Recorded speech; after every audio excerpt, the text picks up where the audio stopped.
ஐந்து காயவரம் பெற்ற அற்புதரே, எங்கள் ஆன்மாவின் ஒளியுமான தந்தை பியோவே. இயேசு கிறிஸ்துவுக்குள் பிரியமான சகோதர சகோதரிகளே, ஐந்து காயம் என்றால் என்ன என்ற வினாவினை கேள்வியை நீங்கள் கேட்டிருப்பதினால் தந்தை தீபனுடைய அறிவுறுத்தலின்படி ஐந்து காயத்தை பற்றி இன்றைய மறையுரை உங்களுக்கு கொடுக்கலாம் என்று விரும்பினேன். மிக்க சந்தோஷம். இது கடவுளால் ஆன காரியம், பார்ப்பவரின் கண்களுக்கு வியப்பாய் இருக்கிறது என்ற இறை வார்த்தைக்கு இணங்க அநேக நல்ல உள்ளங்கள் இறை செய்தியை கேட்க கடவுள் என்னை கருவியாய் பயன்படுத்துகிறார் என்பதை உணர்ந்து மிக மகிழ்ச்சி அடைகிறேன். கடவுளுக்கு நன்றி. இதை சிரமமெடுத்து செவி கொடுத்து கேட்கின்ற நல்ல உள்ளங்களே, கடவுள் உங்களை முழு சுகத்தோடு, முழு உடல் சுகத்தோடு, முழு நல்ல வளர்ச்சியோடு, ஆன்மீக நலனும் உடல் நலமும் கொடுத்து காக்க வேண்டும் என்று நான் தனிப்பட்ட விதத்தில் ஜெபித்துக் கொள்கிறேன். இந்த கமெண்ட் செக்ஷனில் உங்களுடைய தனிப்பட்ட கருத்துக்களை நீங்கள் கண்டிப்பாக அனுப்புங்கள். அதையெல்லாம் சேகரிக்கின்ற ஒரு சகோதரனிடம் சொல்லி, நம்முடைய தம்பி கெவின்கிட்ட சொல்லி கண்டிப்பாக அதை கருத்தாக அனுப்ப சொல்லி என்னுடைய தனிப்பட்ட ஆராதனையில் நான் அதற்காக ஜெபித்துக் கொள்கிறேன். இதுவரைக்கும் நான் அதை கவனித்தது கிடையாது. இனிமேல் வருகின்ற நாட்களில் உங்களுடைய ஜெப கருத்துக்களை அனுப்பி கொண்டே இருங்கள். ஒருவர் மற்றவருக்காக ஜெபிப்போம். மற்றவர் ஜெப கருத்தை நீங்கள் வாசிக்கும் பொழுது ரொம்ப வேண்டாம், ஒரே ஒரு அருள்நிதி முறை ஜெபம் ஒப்புக் கொடுங்க. கடவுள் நிச்சயமாக அந்த கருத்தை வெளிப்படுத்துவார். சந்தோஷம். அன்பு மக்களே, இந்த ஐந்து காயம் எப்படி வந்தது என்றால், இயேசு கிறிஸ்து கல்வாரி மலையில் சிலுவையில் அறையப்பட்ட பொழுது நம் அனைவருக்கும் தெரிந்தது போல, அன்பு மக்களே, இயேசு ஆண்டவரை இரு கரங்களில் சிலுவையில் அறைந்தார்கள். இந்த வலது கரம் இடது கரத்தில் காயங்கள் இருந்தது. இரு கால்களையும் ஒன்றாக வைத்து ஒரே ஆணையை வைத்து சிலுவையில் அறைந்தார்கள். அந்த இரண்டு பாதங்களிலும் காயங்கள், 4 காயங்கள். 5வது காயம், அந்த படை வீரன் இயேசு ஆண்டவருடைய விலாவை ஈட்டியால் குத்திய பொழுது இந்த குத்திய ஈட்டியானது இயேசுவின் இதயத்தில் கிழித்து அதிலிருந்து நீரும் தண்ணீரும் வெளிவந்தது. அதுதான் இரக்கத்தின் ஊற்று, அதுதான் மீட்பின் ஊற்று. இயேசுவின் திரு இதயத்திலிருந்து இரக்கத்தின் ஊற்றாக வழிந்தோடிய தண்ணீரே, இரத்தமே, உண்மையில் நான் நம்பிக்கை வைக்கிறேன் என்று சொல்லி இறை இரக்கத்தின் ஜெப வழிபாடு தோன்றியதே அந்த இதயத்திலிருந்து தான். இதயத்திலிருந்து நமக்கு பொழியப்பட்ட தண்ணீரும் இரத்தமும் தான்.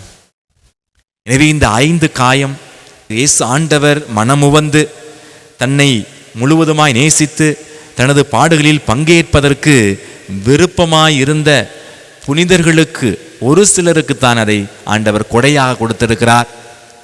இந்த கொடை என்பது ஆண்டவரால் வழங்கப்படுவது. இந்த 5 காயம் வரம் இருந்தால்தான் அவர்கள் பெரிய புனிதர்கள் என்று நினைக்க வேண்டாம். தாயாம் திருச்சபை 5 காயத்தை ஆண்டவரிடமிருந்து கிடைக்கும் வரமாக சொல்கிறது தவிர, இந்த 5 காயங்கள் இருந்தால்தான் நான் பக்தியானவர்கள், நாம் கடவுளுக்கு ஏற்புடையவர்கள் என்பதை அது நமக்கு போதிப்பது கிடையாது.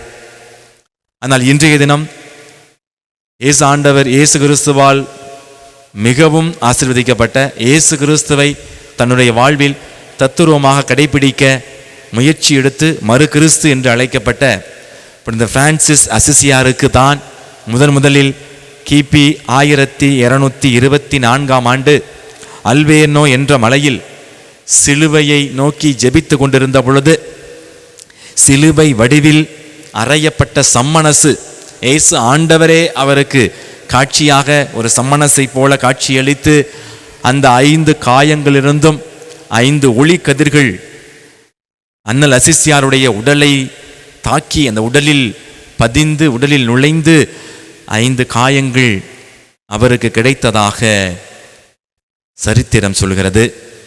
அன்பு மக்களே, அதன் பிறகு 1375ஆம் ஆண்டு சியன்னா நகர் கேத்ரின் என்ற புனிதைக்கு மறைமுகமாக 5 காயங்கள் இருந்தன. அது என்னது மறைமுகமான 5 காயங்கள்னா, வெளிப்படையாக அது இரத்தம் வராது, இரத்தம் சொரியாது, மாறாக உள் வேதனைகள் இருக்கும். அப்படிப்பட்ட ஒரு அருமையான புனிதை தான் சியன்னா நகர் கேத்ரின். இந்த நேரத்தில் நான் கண்டிப்பாக தஞ்சாவூரில் இருக்கின்ற கார்மேல் சபையை சார்ந்த மௌன மடத்தில் வசிக்கின்ற அருட்சகோதரி ரோசியை பற்றி சொல்லியாக வேண்டும்.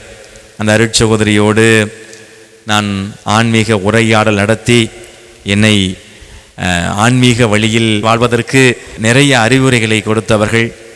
மிகவும் மௌனமாக சத்தமில்லாமல் பேசக்கூடியவர்கள். அன்பு மக்களே, நன்றாக புரிந்து கொள்ளுங்கள்.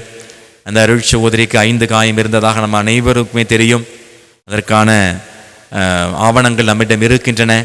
ஆனால் இருந்த போதிலும் தாயாம் திருச்சபை, உங்களுக்கு தெரியுமா, இதுவரைக்கும் 300 நபர்களுக்கு 5 காயம் இருப்பதாக தாயாம் திருச்சபைக்கு ஆவணங்கள் சென்றிருக்கின்றன. ஆனால் அத்தனை நபர்களையும் 5 காயம் வரப்பெற்றவர்கள் என்று தாயாம் திருச்சபை அறிவிக்கவில்லை.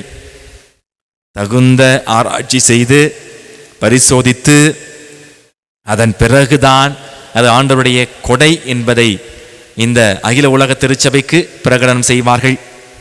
அப்படிப்பட்ட சூழ்நிலையில் எனக்கு தெரிந்தவரை அருட்சகோதரி ரோசி அவர்களுக்கும் அந்த சோதனை காலம் கொடுக்கப்பட்டது. 5 காயத்திலிருந்து ரத்தம் வருகிறதா இல்லையா என்பதை சோதிப்பதற்காக அவர் வட இந்தியாவுக்கு அனுப்பப்பட்டார்கள்.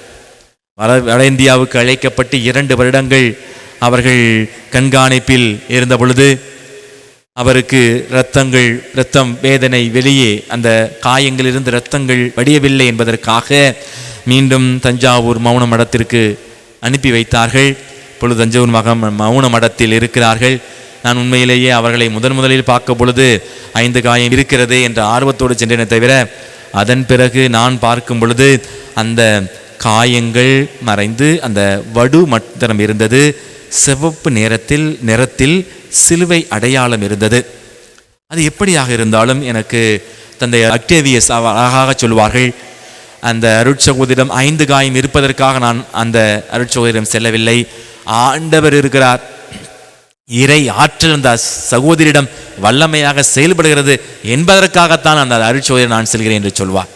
அருமையான வார்த்தை. எனவே அந்த விசுவாசத்தோடு தான் நான் அநேக முறை அவர்களை சந்திக்க சென்றிருக்கிறேன். அன்பு மக்களே, அந்த சகோதரியிடம் 5 காயம் அந்த சகோதரிக்கு ஆண்டவரால் வழங்கப்பட்டதா இல்லையா என்பதை தாயாம் திருச்சபை தான் முடிவு செய்ய வேண்டும். எனவே நீங்கள் தனிப்பட்ட வாழ்க்கையில், தனிப்பட்ட ஜெபத்தில் அதற்காக ஜெபித்துக் கொள்ளுங்கள்.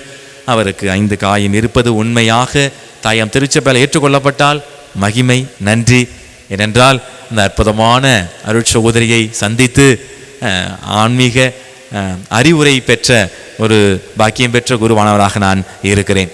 அதன் பிறகு மக்களே, அந்த 2வது புனிதர் சியன்னா நகர் கேத்ரினுக்கு பிறகு 3வது நபராக 15ஆம் நூற்றாண்டில் வாழ்ந்த புனித காசியா நகர் ரீத்தா அகுஸ்தினார் சபையை சார்ந்தவர். அவருக்கு நெற்றியில் மாத்திரம் காயங்கள் இருந்ததாம். இயேசுவின் அந்த முள்முடி அணிந்த எந்த இடத்திலிருந்து அவருக்கு இரத்தம் வடிந்திருக்கிறது. எனவே அதையும் தாயாம் திருச்சபை ஏற்றுக்கொண்டிருக்கிறது.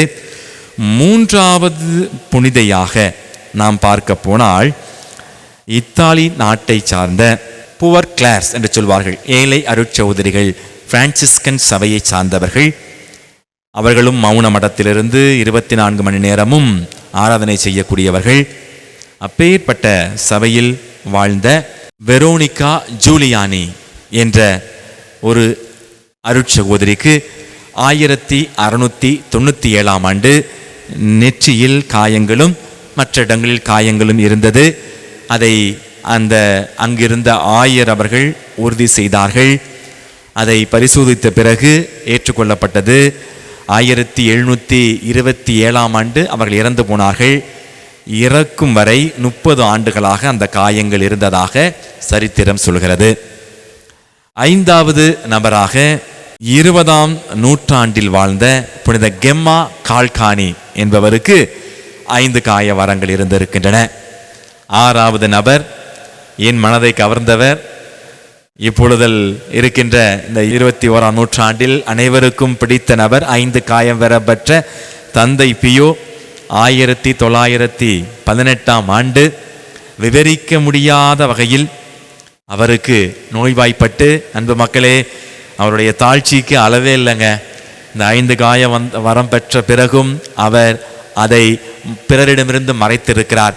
தன்னுடைய நீளமான அங்கிகளினால் அந்த 5 காயத்தை இப்படியே அவர் மறைத்து மறைத்து வாழ்ந்திருக்கிறார். வேதனைகளையும் துன்பங்களையும் மௌனமாய் யாருக்கும் தெரியாமல் அவர் அனுபவித்திருக்கிறார். ஆனால் அதன் பிறகு அந்த 5 காயங்கள் பிறருக்கு தெரிய வருகின்றது. இவருக்கும் சோதனை கொடுக்கப்பட்டது. ஆராய்ச்சி செய்து அதை ஏற்றுக்கொள்வதற்கு முன்பாக 2 வருடங்கள் இவர் தனிப்பட்ட அறையில் இருக்க வேண்டிய சூழ்நிலை. பொது மக்களுக்கு திருப்பலி நிறைவேற்ற முடியாத சூழ்நிலை, நிறைவேற்றக்கூடாது, பாவ சங்கீதனை கேட்கக்கூடாது.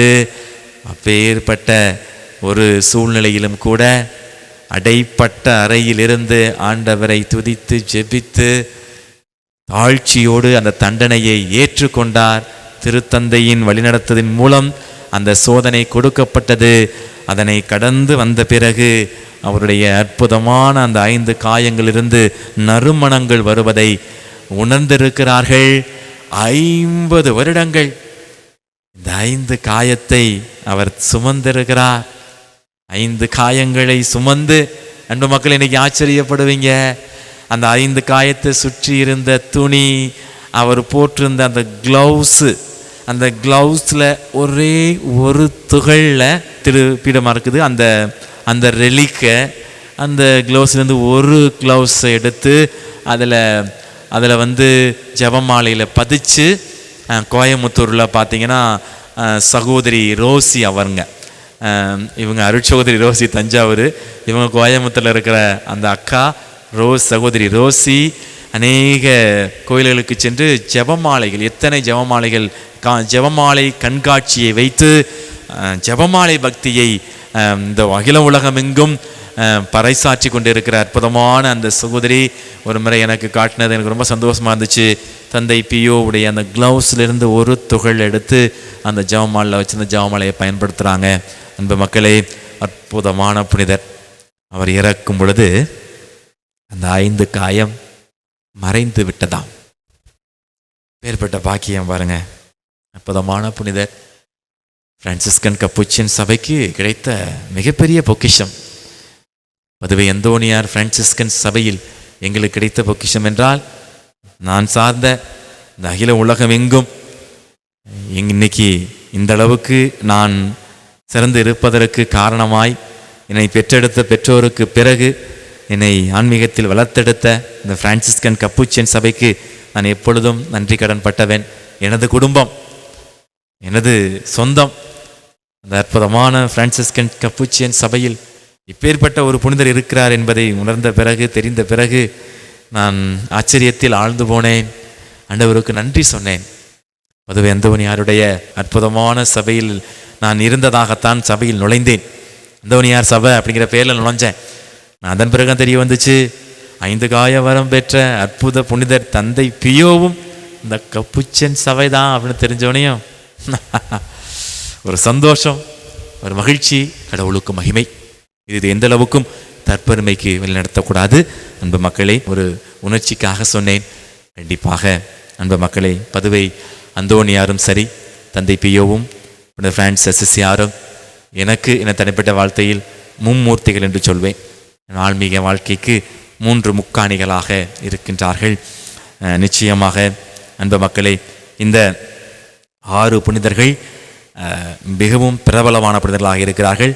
இவர்களை தவிர அநேகமான மக்கள், அநேகமான சகோதரிகள், அருட்சகோதரிகள் 5 காயத்தை தாங்கக்கூடியவர்களாக இருக்கிறார்கள்.